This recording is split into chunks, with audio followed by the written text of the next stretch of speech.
Hey everyone, welcome to today's video. Welcome to the Gamey Daddy channel. Today, I want to talk about the Division, the franchise, and what I think can be done to salvage the mess that it basically became at one point. So if you look right now, a new game is in beta phase. I think it's called Rogue Company. It's a PvP game. It's a third-person shooter, and it is very appealing to a lot of people who have been searching for balanced PvP in the Division. And I've seen a lot of our content creators playing it, and it's really fun to watch them just be happy, actually, because in the past few months, it has not really felt like that from a lot of the PvP community. And this is because the Division has been in a very strange place.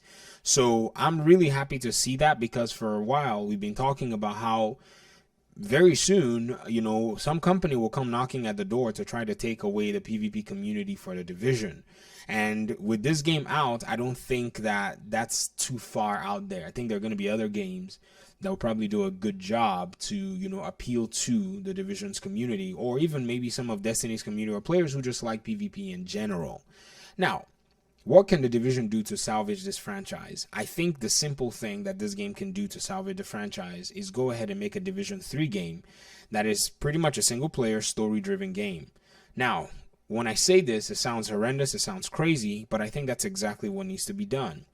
Now, many people might say, but is there not going to be any PvP? Is there not going to be any co-op or whatever in the game? I think those systems need to be done away with. And the reason I say that is because we already have 2 games and 4 years to prove to us that those systems, in some cases, do work. But most of the time, the system was designed to keep players playing perpetually and never ever achieve or attain any kind of rewarding, phase or frame of mind as somebody who's engaging in the game. And so if you think about it, you have to ask yourself, do you want another 800-hour Division game, or do you want another solid 30 to 60-hour Division experience in a closed ecosystem where everything can be controlled? Something along the lines of maybe God of War, Spec Ops, the Line. These games that have narratives, that have good stories, good mechanics, and everything along the lines of it. And then when you're done with the game, you have very compelling, aspects towards the game, like side missions that you get done. You make your agent strong, and now they can incorporate everything that comes into the game to make your agent get to the point where you feel like you're getting powerful over the course of the game.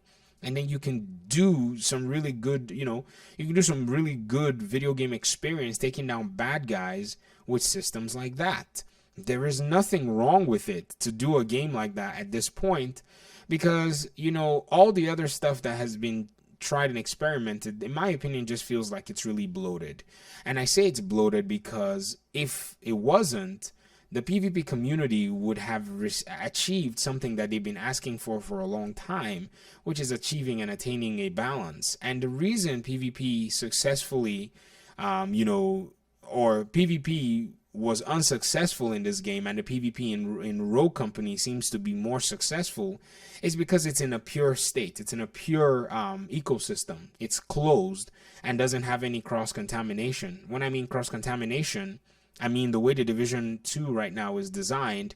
You have cross-contamination because things that may be designed for PvE, in many cases, will make their way into PvP. Example, Foundry Bulwark. Example, the Eagle Bear at the time that it was released. These things, or gear or items, have, the intention of them to be used for enemy NPCs that are very, very difficult. But then they make their way into PvP, and so the developers have to literally play this juggling game of, oh, what are we going to balance here and there? I just think that that's quite unnecessary, and that's a waste of resources. If they put together a 30-hour game and people love it and they move on to a sequel or DLC or something, it would really make sense. Now, many of you may think that this concept may not work, but within even Ubisoft's ecosystem, there are games that they make like that actually do work and have a lot of sales. So it's really interesting to see that they're not even following their own model in its most successful way, but instead they're trying to reach into this ecosystem that they may not have a game right now that fits it. And I think that's what the Division project has been. The Division 1 took 3 years to get right. And instead of them just honing down on that same game, they decided to jump in for the Division 2, spun the whole thing around, and ruined many things along the line. Division 2 was a good game. I liked it. Don't get me wrong. But, when they made it such a different game, it really turned a lot of players off. which is weird because in their ecosystem, even though they make a different game, they make so many similarities. But those games, though, they have a very weird, non-consequential aspect to them, in the sense that they're their own closed systems, and there really isn't anything that can affect other players other than you as the main player. Whereas in the Division 2, they made all these different things and then added the extra layer, which is the PvP side and things that do affect other players. So you take an instant med kit and then give an armor kit, and then now you expect people to be able to play PvP and survive and increase their time to kill using all kinds of things, but you don't give them those tools as well as they used to battle in the Division 1. So the big disconnect. If they would make a Division 3 game without all of this bloated stuff, I think Massive is able to do it. I think they'll be successful in doing it. The problem or the question is, are they going to do it? And my short answer is they're probably not. They want to follow this line of making these games that are just extensive. For 700 hours, people are playing and never ever get what they want, and they think that's a sustainable business model. I don't know. I mean, it seems like For Honor did okay. It seems like Rainbow Six has done well. But I think they're trying to force the Division into this place that it doesn't really need to be. If you look right now at the state of the Tom Clancy games with Ubisoft, that license is basically untapped. I mean, Rainbow Six, yes, an online game perpetually that players love, but what about the other Tom Clancy named or Tom Clancy branded games? What are they doing right now? You have Ghost Recon Breakpoint. Now they're just adding the AIs to the game after so long. I mean, you think about it, you're like, man, this should have come out on launch. Ghost Recon Wildlands, that came with it on launch, and so many more, aspects to that game that made it such a good game. And then they bring out the game that, is the sequel or the following game, and it's not even half as good as the other one. And I think this was because of a rush to put this product out of the market to be able to make money. Then it backfired, and Ubisoft had to go back to the drawing board. With all what's going on right now in that company, I don't think they can really afford to throw these kinds of games out just out the door. I think they really need to consider that the single player games are actually doing well. Look at Sony. Sony is able to concentrate and focus on single player games, not taking any nonsense, not adding any extra bloated stuff, and do well. Warner Brothers is able to do this in many of their games as well. They're big companies that are doing these things successfully, and these games sell for years on down the road. It's ridiculous how well they sell.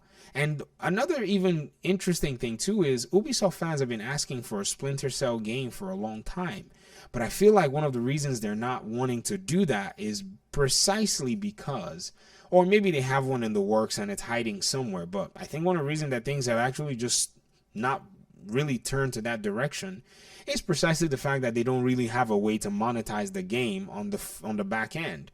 And if they continue to always only make games that they can continue to monetize with all kinds of extra fluff, that business model is eventually going to become unsustainable. And it's going to become unsustainable because there are going to be other companies that come in, do a good job, and not require anything else from you. Yes, they come very few, but once in a while they'll show up. Look at God of War. Look at Ghost of Tsushima. Look at, Spider-Man did have DLC. So Horizon Zero Dawn also did have some DLC. But largely, these games were only selling you extra content rather than selling you a skin for your bow and your arrow. Just like Assassin's Creed does, pollutes the entire system using that monetization thing, rather than just focusing on making games of that nature and making the games good enough that players are willing to play those games years down the road. I think Ubisoft has taken a short-sighted approach with the way Massive is doing, has done the Division, And if they're going to do another Division game, I feel like they need to take the long haul. If they don't, they will throw this franchise in the gutter and relegate it to that, and that will be their own fault. It's not like we're going to be lacking games to play once the new generation comes out. Everyone's going to be at everyone's throat to release a new game, which is going to be fun for gamers. I'm just giving my own, thoughts on the matter, and, that's pretty much it. I want to hear what you guys think. I know I said a few things here today that you may not have agreed with, but I want to hear your thoughts in the comment section. I mean, do you think a Division 3 game should have everything that a Division 1 and 2 has had? Because, knowing that they might repeat the same mistakes? Or do you want a Division 3 game that just does away with the extra fluff and the nonsense that comes with, you know, state of the games, where they basically say nothing and, you know, they basically print out patches and upon patches upon patches? Or do you just want a game that's a single player experience that's not going to be, you know, subject to all of what the Division 1 and Division 2 has been subject to? Let me know your thoughts. I appreciate you guys' time and audience. Thank you so much for watching, and I will see you hopefully in another video. Peace.